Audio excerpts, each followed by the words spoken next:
Ladies and gentlemen, welcome to It's Something to Do with Pete and Will. We promise it's something to do.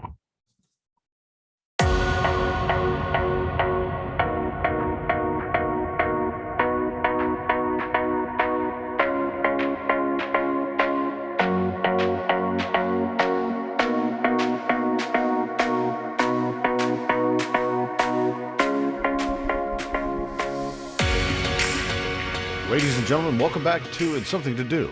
We promise this is something to do. Today, because Will is still on paternity leave, I have a friend that has been so gracious to come and be a part of this. He is a coach. His name is Kevin, and we are very glad that you decided to do this with us. Thank you very much, Kevin Blaine. Thank you. Thanks for having me. Of course, yeah. So when we started talking about doing these types of things, and I was opening it up to co-hosts, you were a perfect candidate for that because of the things that you do in your life, and then the interesting aspect of your life, which includes coaching many different sports, and your impact that you have on your community. Did you want to talk about that for a minute? Because you do things in, I guess, start by naming all the sports that you work with. Well, first of all, I'm the league manager for Endzone Sports here in El Paso. And under that umbrella, we have basketball, baseball, soccer, flag football, volleyball, and soon to come tennis and golf. So basically just getting kids from 3 to 14 years old back out on the fields, getting them to playing sports, especially after being in lockup all this time, if you know what I mean. Yeah. You know my situation with lockup. I mean, but so do you have to be proficient in each one of those things, or do you kind of go in there and wing it, or because that's a lot to know? Soccer, I'm not real proficient. Tennis, I'm pretty decent with as far as teaching it. I have a pedagogy degree, which is a PE teacher. Oh, right on. Okay, so I have a vast knowledge of sports on how to teach technique. I might not be able to play each one of them, but I can definitely watch you playing it and teach you how to play better, if that makes sense. That. Yeah, for sure. I mean, I've golfed my entire life, so I know how to play the game, but I suck. I've been playing for 30 years, and if I break 100, Well, send me a video. I'll give you some tips. Yeah, exactly. No way. I look like Charles Barkley out there. Just whatever weird thing that he's doing in order to hit the ball. Yes. And he probably beat me. So I cast no dispersions on Charles. Well, I'm not the greatest golfer, but I like playing the game for sure. Yeah, I do too. I mean, if nothing else, living in Los Angeles, it's kind of the only time that you're in an area that's all green. Because it's really just a cement metropolis out here. Well, you can say that about El Paso too, for that matter. Oh, you can't. Yeah, it's mostly dirt unless you get to the golf course. What is it? We're well into October and it's 90 degrees outside. Yeah, it's like 80 something today, 88 or something like that. Oh, yeah, that's right. Well, yeah, in El Paso, that's for sure. Yeah, when you get into the northern states, and some of the people that we talk to on the website that you and I met on, they're up there and they're already dealing with snow and like dig their cars out and things like that. I don't, I'm good. I don't need that. Exactly. I'm not jealous of having to do that. That's for sure. Your car's got nothing but salt on the bottom of it, and you got to make sure that it's all taken off of and all that kind of stuff. Another program that I run, if I may, yes, please. Is also T-shirt and sock combinations, which I've always been interested in since I was a kid. Novelty T-shirts with a sock that kind of that goes with that. My foundation that I guess created, really nobody's putting any money into it, so it's my foundation. I don't know. Hey, it's like this show. Exactly. You're welcome here. You're at home. But all those T-shirts and sock combinations actually go to homeless children, whether it goes through clothes closet or through the sports that I coach, and I run into children that don't quite have enough. So each one of those actually go to one of them. So always looking for support in that, obviously. Yeah. Like I said, just trying to get these children that are less fortunate something to do, and also build that self-esteem up that is hard to do when you don't have anything. Yeah, that's a very big deal that you do that, and each one of those kids is benefiting so much from that aspect of the stuff that you're Oh yeah, providing. That's a big deal. I pay for at least 1 to 2 kids a season. It's about $150 a kid. Uh-huh. We buy shoes for the kids if they don't have shoes. Obviously, the jerseys and stuff are included with the sport. But if it's t-ball or something like that, you don't have a bat. Me and my wife will usually go get you a bat. Just a.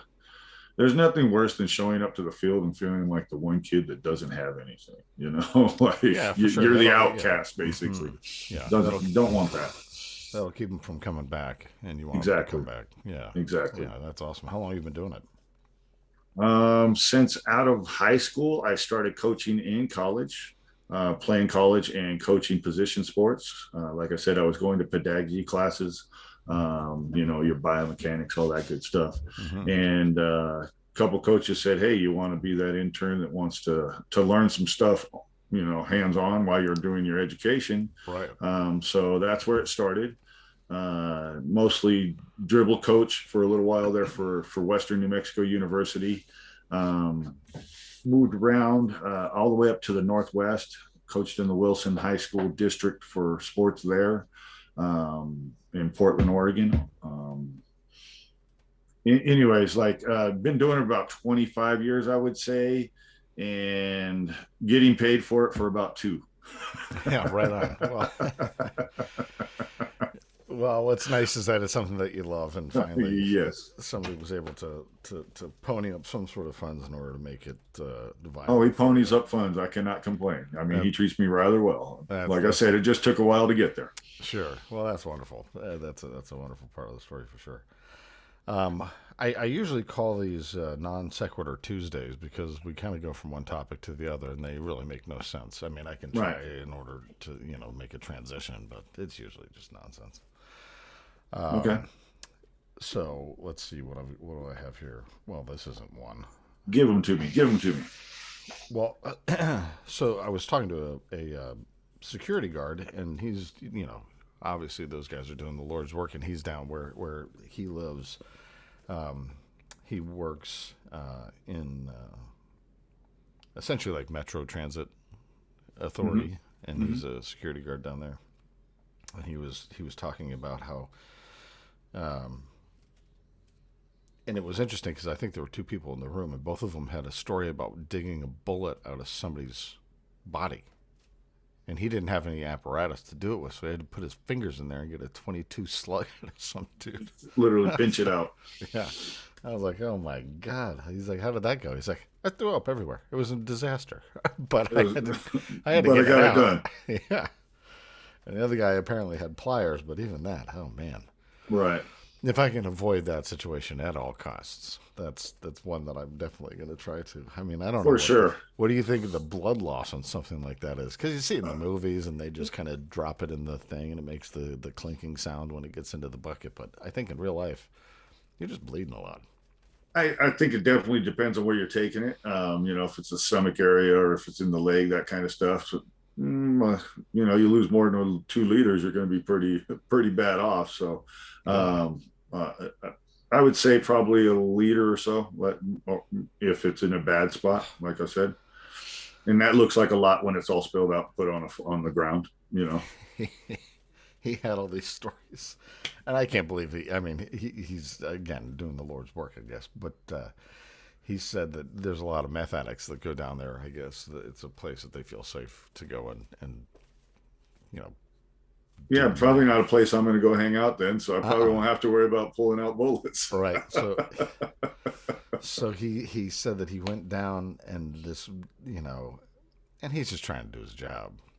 And there's this woman that's just yelling at her vagina. And he's Yelling like, at. I mean, where do you begin with that? Like, what Is there an echo, ma'am? Yeah, like Jesus. I'm sorry. Like, you know how messed up it would be to have that happen. Is And he it said, talking back? yeah, he said he tried to apprehend a guy that had taken his pants off and was walking naked onto the train, but the doors closed before he got to this dude. He's Right. like, he just walked on with his junk out, and I'm like, what are you doing down there? Yeah. I said, what's your 5-year goal? Being a security guard on a beat would be nothing I'd want to do. I used to do it for clubs and stuff, and that's always nice. You get to watch concerts. Most of the time, people are there just to have a good time. Obviously, a couple people get a little too drunk. You got to escort them to the door, but most of the time, it's just a good time. But Yeah, you're having not to do a at, beat yeah. sucks. Yeah, you're not looking at everybody's business. No. You're just kind of making sure the drunks don't throw shit on stage. I was doing For sure. I was doing a television show, and the show that we were shooting was called It's Good to Be, and it happened to be, this one was about Tom Cruise, and so we had to do like skydiving things, and they put me in a NASCAR. And they have some of those like training NASCARs, because NASCAR's only have one seat in them by and large. But they do make them with the second seat, so you can kind of train in it and things like that. But you're in a full fire suit, and I'm shooting inside this car, and he's like, yeah. So we accelerate into the turns, because the turn, I mean, you're looking at the ground.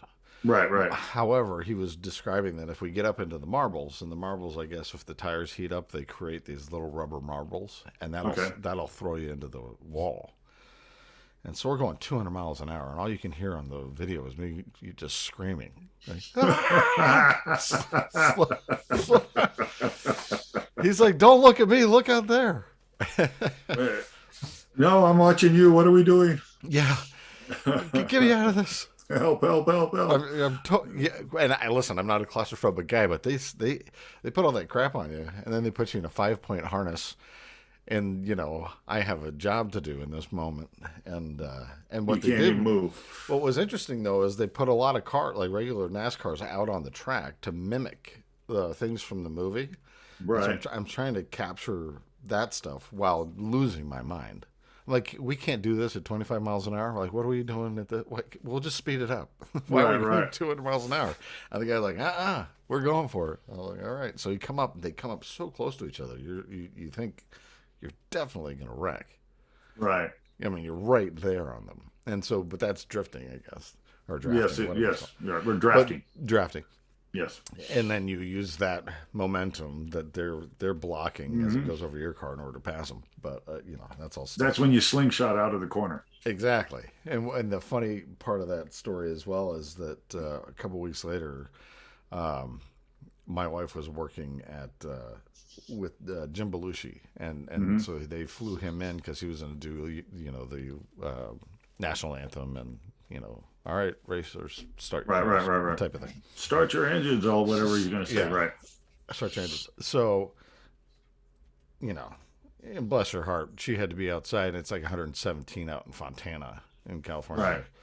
Right. But they put me up in like the VIP section with everybody, and it's got a buffet and air conditioning. Yeah, air conditioning. Like, she would come in and she's just sweating profusely, and I'm literally sitting next to Kelly Clarkson, giving her false information about NASCAR. I don't know shit. So she'd be like, "Why are they doing this?" And I'm like, "I just make it up." So now Kelly Clarkson, and I'm sorry that I did this to you, Kelly, because her and I have worked together since. But everything that she's telling anybody about NASCAR is all false. No idea. Thanks to Peter. Yeah, exactly. Yeah, so you used lots of downtones and sounded like you knew what you were talking about. So it was believable. I'll take it. Well, she asked actually a pretty intricate question. She's like, "Why is that guy not pulling off into the pits?" And I was like, "I think they give him a lap to catch up." I mean, I don't know if that's true or not. I've been there. I'm sitting there. I'm looking at my notes like, okay, let's see. NASCAR here. What do any of these guys do? Why do they do that? Yeah.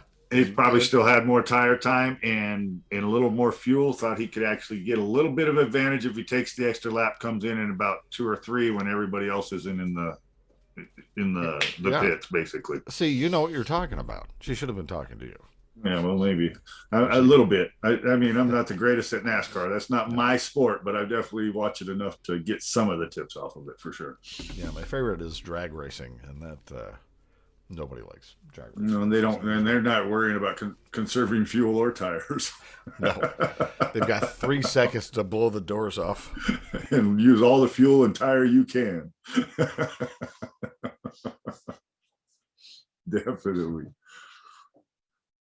Well, going back to being a bouncer though, I was Oh bouncing yeah. for I was club up there in Portland, and Mob Deep comes through, Uh-huh. and by the way, they could be a Who's little. that? What does that mean? They're old hip hop band, Oh, I see. uh, Okay. out of New York City.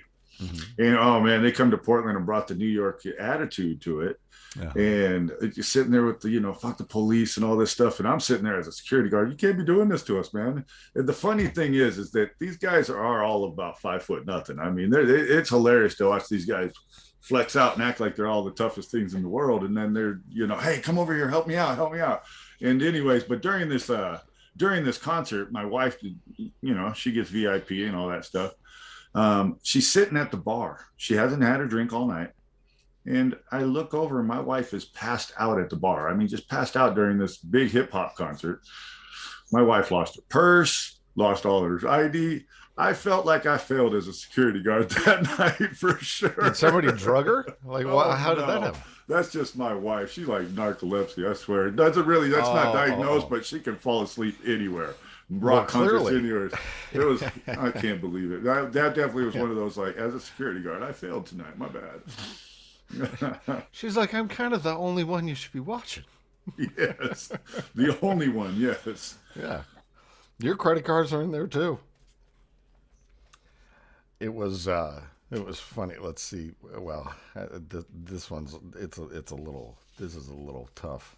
This story that I'm looking at here. We'll get to that as we get later on the episode because You people got drop notes. people drop off during the episode, and so I leave the a little more controversial stuff towards the end. So if you'd like to Got hear you. those wonderful things, Got you. You stick got to around. wait. Got you.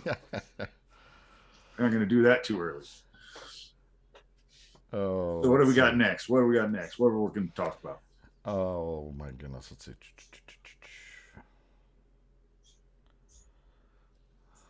I mean, if you want conversations off of that application, I got conversations all day for sure. Well, bring something up, please. Yeah, go ahead. Because as I'm going through this stuff, it's kind of hard to keep up because some of them, I mean, Well, an interesting thing to me. I never mention anybody's names because I don't want to blow up the Got you. spot. Yeah, got you. Yeah. Well, I'm not trying. I promise I'm not doing that one. And I'm pretty good at that, by the way. But one thing I've noticed since being on that application is not only the increased awareness of autism, but how many more people I've had actually came across with autism or even some form of autism that had no Yeah, clue, would not have no clue talking to them.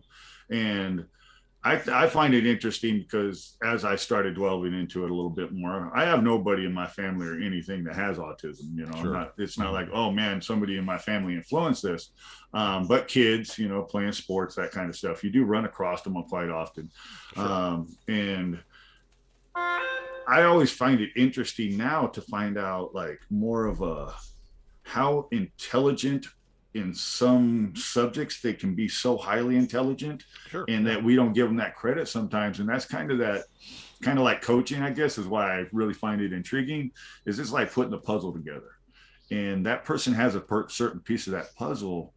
And if we can put these things together, we're going to end up with a masterpiece. Yeah. So my next goal actually on that application is working with a couple guys that have autism. One's very highly functioning and one's one of the nicest guys you'll ever meet. And so together, we're going to be running a radio that's going to be Unity Radio for autism.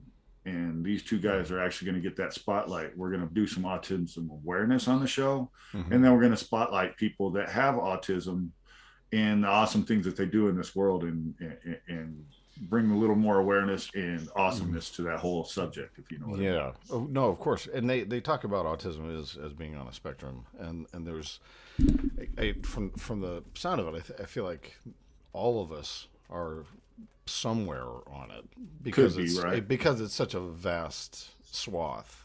Right. And there's ones that obviously you can clearly tell that they're Speech patterns and that kind of stuff. yeah, they're having a harder time than others in life.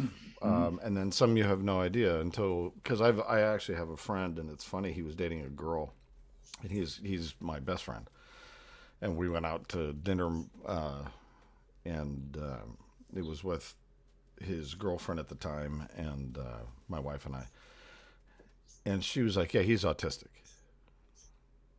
And he was like, I'm not autistic. What are you talking about? Well, I was like, well, listen, I've known you since you were 5. You got a couple of the precursors, but he's an extremely successful financier. I mean, he works in Hong Kong. He makes, almost $1 million, whatever. But that's because that's the way his mind works. Whereas he'll get stuck on some of the minutia, just about, let's say, clothes. He wants he and I just went to Vegas, and he's like, well, I'm going to go to Hermes and get a pocket square. I was like, okay, I'm not doing any of that. So I'm just call me when you're done, and I'll tell you what table I'm sitting at. And he comes back. He's like, oh, yeah, I got this pocket square. I said, how much was that? He's like, oh, $600. I said, you spent $600 on pocket square? What are you doing? Pocket square. Man, I could have put 3 kids in a sport, man. Come on, help me out. You got 1/4 of an inch of this colorful thing sticking out of your suit. I get it, but yeah, it brings the whole suit together, though, man. It brings it all together. You can't. But that's his thing. He spends about an hour and a half getting ready in the morning. I'm like, your hair is shorter than mine. Like, what are you doing? Like, what are we? Just brush your teeth and take a shower. Let's go. Right. He's like, well, I gotta do all this stuff, and he's got lotions and everything. I'm like, what? What? Right. Yeah, we're 2 guys in Vegas. Well, another one is met a lady that really, she taught me a lot about it since I've been on that application. But I'm a highly sarcastic person. I mean, I'm a smart ass to the T. I don't know what else to say. And yeah, right on. And lady doesn't understand sarcasm at all with her form of autism. And so it took us a little while to get a code, basically, say a certain word when you're being sarcastic. So we finally got that down, but that started, really like, hey, be in tune a little bit more. You want people to accept you for who you are. Maybe start paying attention for what they are, so you can be a little more accepting for what they got going on, so we all can get along, bring some unity, basically. Well, yeah, it's interesting that you say that. I've had issues like that happen over the years, because I've worked obviously in Hollywood for decades, and so you come in contact with a lot of different people with a lot of different things. And humor for me is something that is a big deal, right? And I say things that are humorous. I write things that are humorous. That's kind of just the way my brain works. See the world's humorous. Yeah, and so when you come across somebody that you say something, and mine's under the cuff. I'm not crude or crass or any of those kinds of things. That's not my type. But you'll say something, and the person just looks at you blankly, and you're like, oh, well, that was actually pretty good. Right. I thought it was. I'm laughing at my own garbage over here. Right. I remember just Tosh Point oh, I like a lot of comedy too, but Tosh Point oh, when he gave it if you can't find humor in anything, then you probably can't be my friend. I mean, it's just, I can find humor in just about anything. I'm sorry about that. It's how my mind works, but don't get mad at me. Yeah, I'm the same way. I and sometimes, obviously, being serious is just as important as being humorous, but there's sometimes where you can tell that there needs to be something a little bit humorous to bring levity to the moment.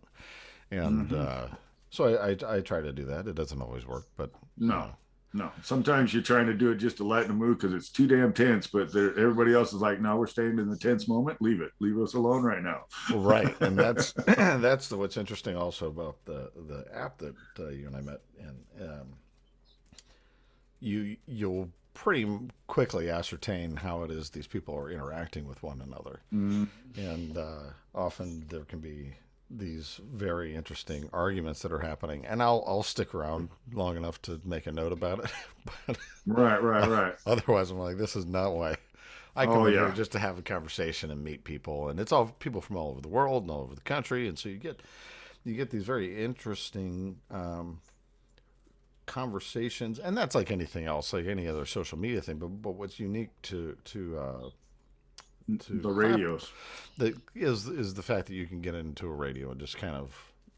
But Mm, there's an etiquette that's people, and it took me a second to kind of right. figure out. Okay, these are the things to do when and some people a little more Strict on accepting. their etiquette, and Yeah, some and are less strict on it, and some mhm.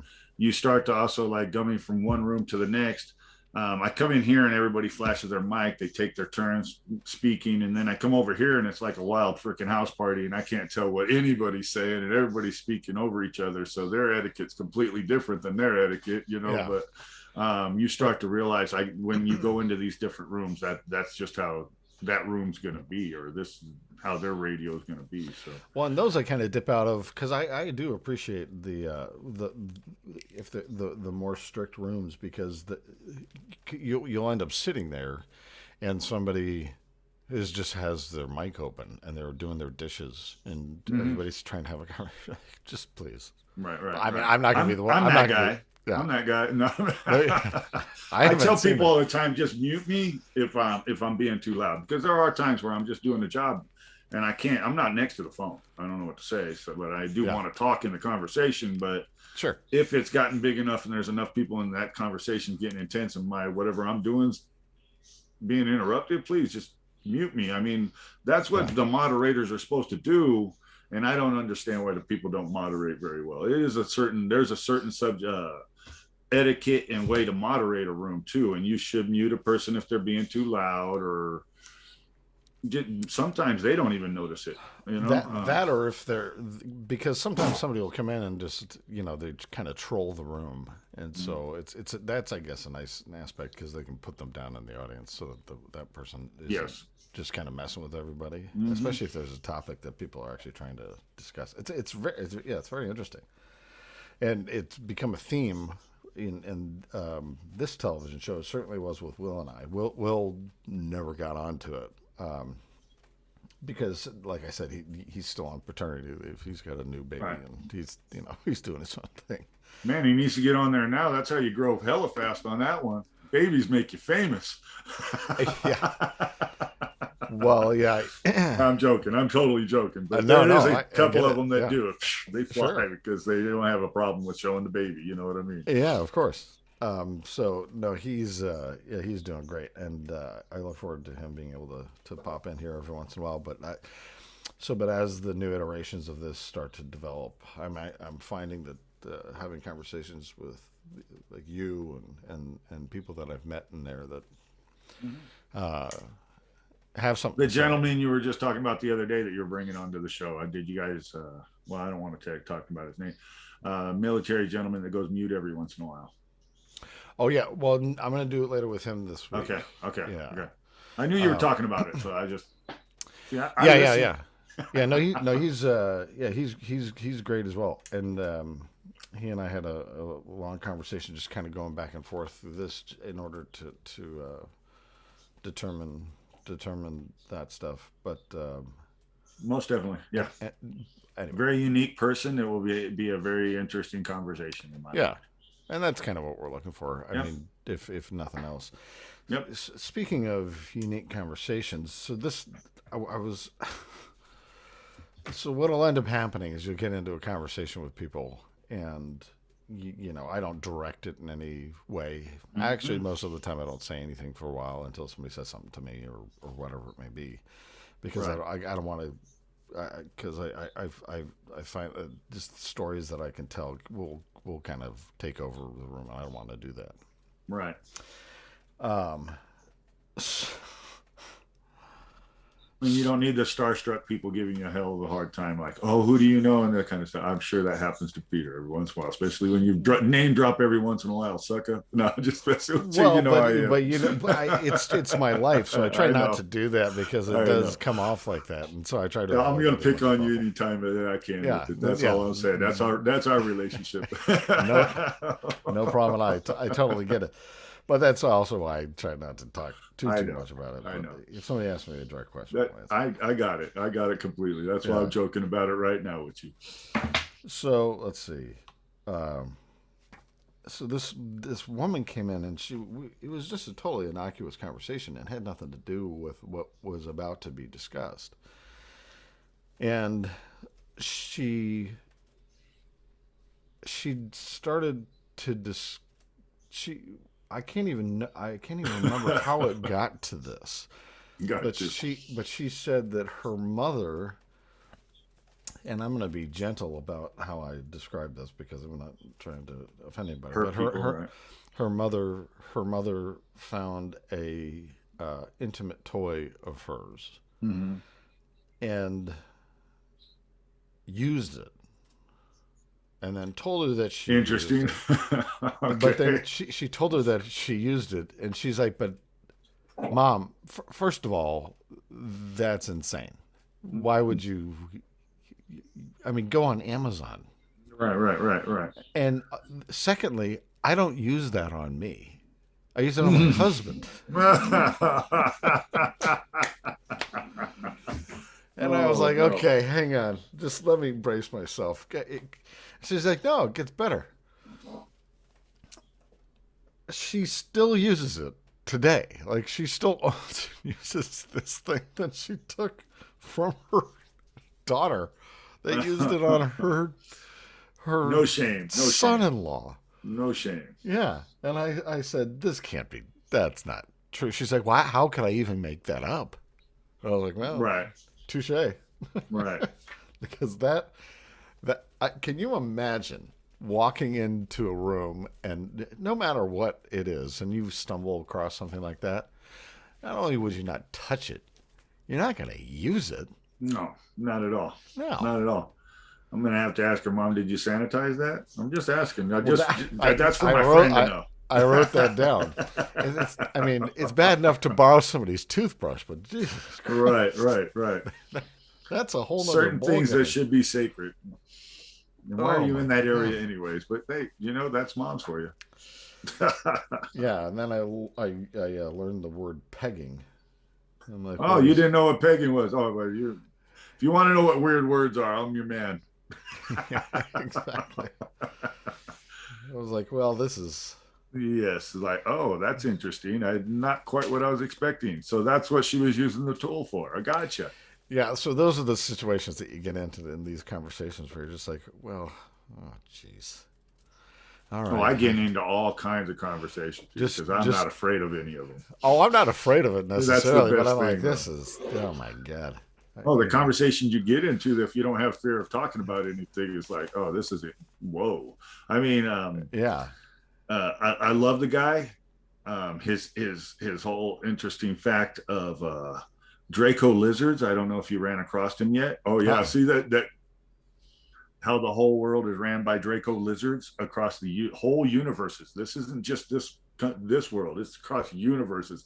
I can't wait until you run across this guy, because when you do, you'll be like, I know which one guy Kevin's talking about, What because are you talking about? it is so interesting, and he actually like has a lot of sub facts and this little things to go with it, to where you're like, okay, I can get with your story. I'm not going to be believing lizards are running my life, but I'll get with your story. I'm hearing what you're saying, man. I want to. It's interesting. Wait, And it's very what's interesting. his thought process? What does he think? Basically, lizards, they're called Draco lizards, have been running across galaxies, and basically they're shapeshifters, And part of our population are these Draco lizards that control us and tell us what to do pretty much, and that they're the higher ups and this kind of stuff, even to like Prince Albert's and that kind of stuff, to where you're like, whoa, wait a minute. You know what I mean? Like it trips you out, but it's a good enough story. You want to sit there and listen to it, because it's like, I can make a movie out of it if nothing else. Yeah. Let's see how far this guy's willing to go with this. And you're 2 hours into the conversation. You're like, I looked it up. He ain't the only one out there. This is a really like a crazy conspiracy that's just like, that's an interesting one. I've definitely came across them. Well, yeah. I mean, I listen to, people that'll be flat earthers and all that stuff. And if you are, then Yes. I respect your thought process and all those kind of things. But for me personally, I'm like, okay, well, we may have brought this up on the last episode, but so you just fall off, or how? I mean, what are we doing here? Right. How does this work? Yes. You can see the curvature. Yes. From space, obviously, clearly, but Oh yeah, I usually get it too. Believe me. For me, not religious in any shape or form, not even spiritual for that matter, if you really want to look at it that way. Sure. And I've never read the Bible. I know about the Bible. Obviously, everybody talks about it. You almost can't escape it. Stories, that kind of stuff. It's not like Sure. I don't know about the stories or things in it, but I'm not a scholar of it. Don't understand it. Those kind of things. Yeah. As far as I'm just more of a person that just believes that we are. I don't know why, but we are. This has nothing to do with gods or any of those kind of things. And the Bible to me is a manual for the peace on earth, heaven on earth. It's right here. It's right now. You can have heaven or hell. Just follow that manual. If you don't follow that manual, you're probably going to have hell. If you follow the manual, you probably have some heaven. That's all I can say. Yeah, and I think, I mean, not to disparage anything in any way, but it does give you a moral compass. Yes. So that you can at least, like, we're all in this together. In a bunch of stories that give you like, hey, if you do this, this is probably what's going to happen. It's not for sure it is, but most of the time this happens when you cheat on your husband or your wife. If you do this, this is what usually happens. So sure, beware and pay attention to the story, and you probably have a pretty peaceful existence and get through life without having too many complications. Yeah, don't beat the shit out of your neighbor. That's probably exactly. I mean, you got to live next to the guy, and he's not going anywhere. Let things go, and it doesn't matter so much. Right. The little things, like, exactly. Come on, that brings so much turmoil to you when you hold in things that are such negative energy. You can't do that. You're supposed to be a ball of positive energy. For sure. Yeah, I couldn't agree with that more. And actually, that's what I try to bring to these rooms. Like, I'm not controversial in any way. Right. And I think by and large, no matter what's being discussed, I can see the person's point of view. And I whether I agree with it or not, it's not up to me to try to change anybody's mind, because the only thing that we know as we get older is we're not changing anybody's mind. That's why I get along with you pretty well, Peter, because that's pretty much how I feel too. It's like, I'm not telling you how to exist or anything, really.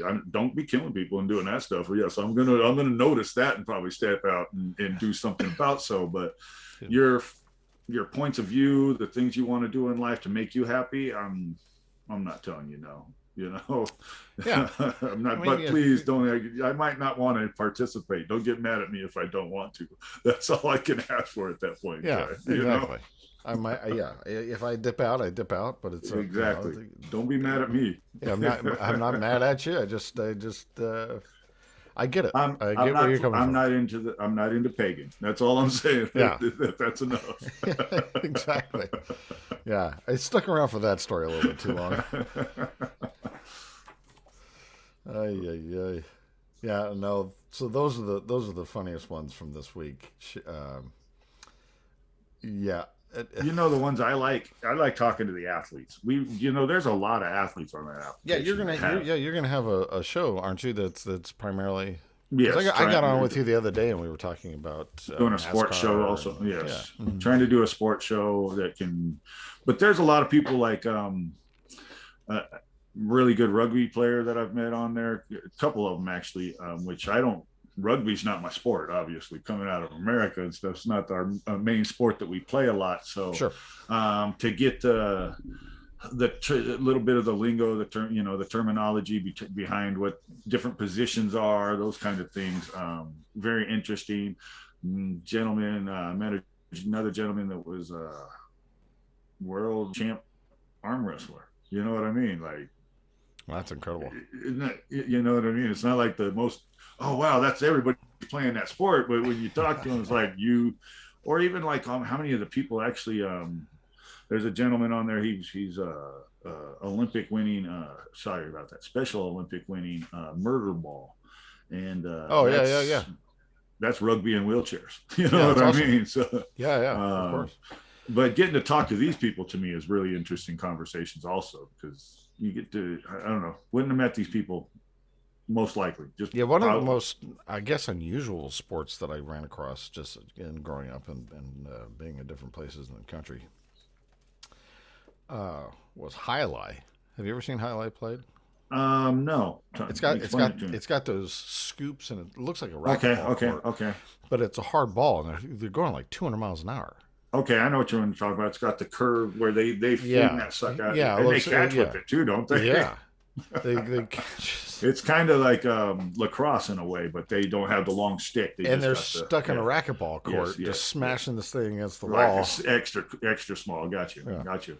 So they, on a racquetball court, you're taking these and slamming it against the wall, and then you're catching it and slamming it against the wall. Right. And if you don't catch it, you lose a point or something, I guess. Or I'm not sure how that goes, but something like that. But it moves so quickly that I never got the intricacies of it. So I got the racquetball part of it now. Try to play it, but I used to play racquetball, and even that you're getting hit in the face with that little blue ball.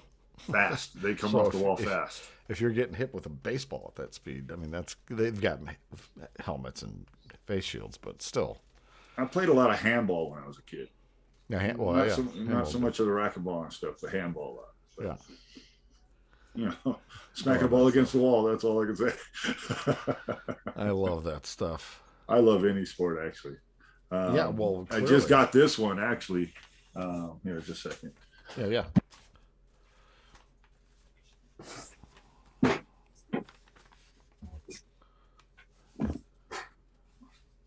What's this? All right. This one here is called Spike Ball. Oh, that's cool. And basically, it's got the net in the middle here. Yeah. It's got a round circle around the outside where people have to stay outside to surf it. Two on two, and you basically have to hit the ball down to the net, back up off the net. You can hit it 2 or 3 times, just like volleyball, to your partner, and then have to hit back down to that net. The other team has to keep it from hitting the ground, so on and so forth. It's usually played on the beach or in the grass. Very active game, and it's rather new, but colleges are actually starting to play it. I am writing that down. And of course, my cornhole. I love cornhole, by the way, too. Yeah, me too. I think it's an awesome sport. I mean, I always like horseshoes and stuff too. Well, what's the other one called? Sling ball? No, this one's called Spike Ball. Oh, Spike Ball.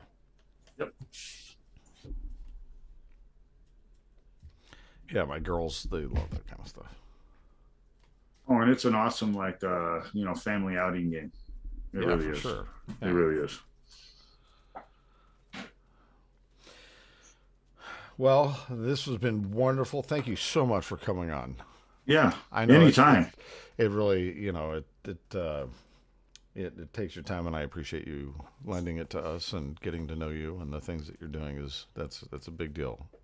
So I very much appreciate it. And if this is what we're going for, we nailed it.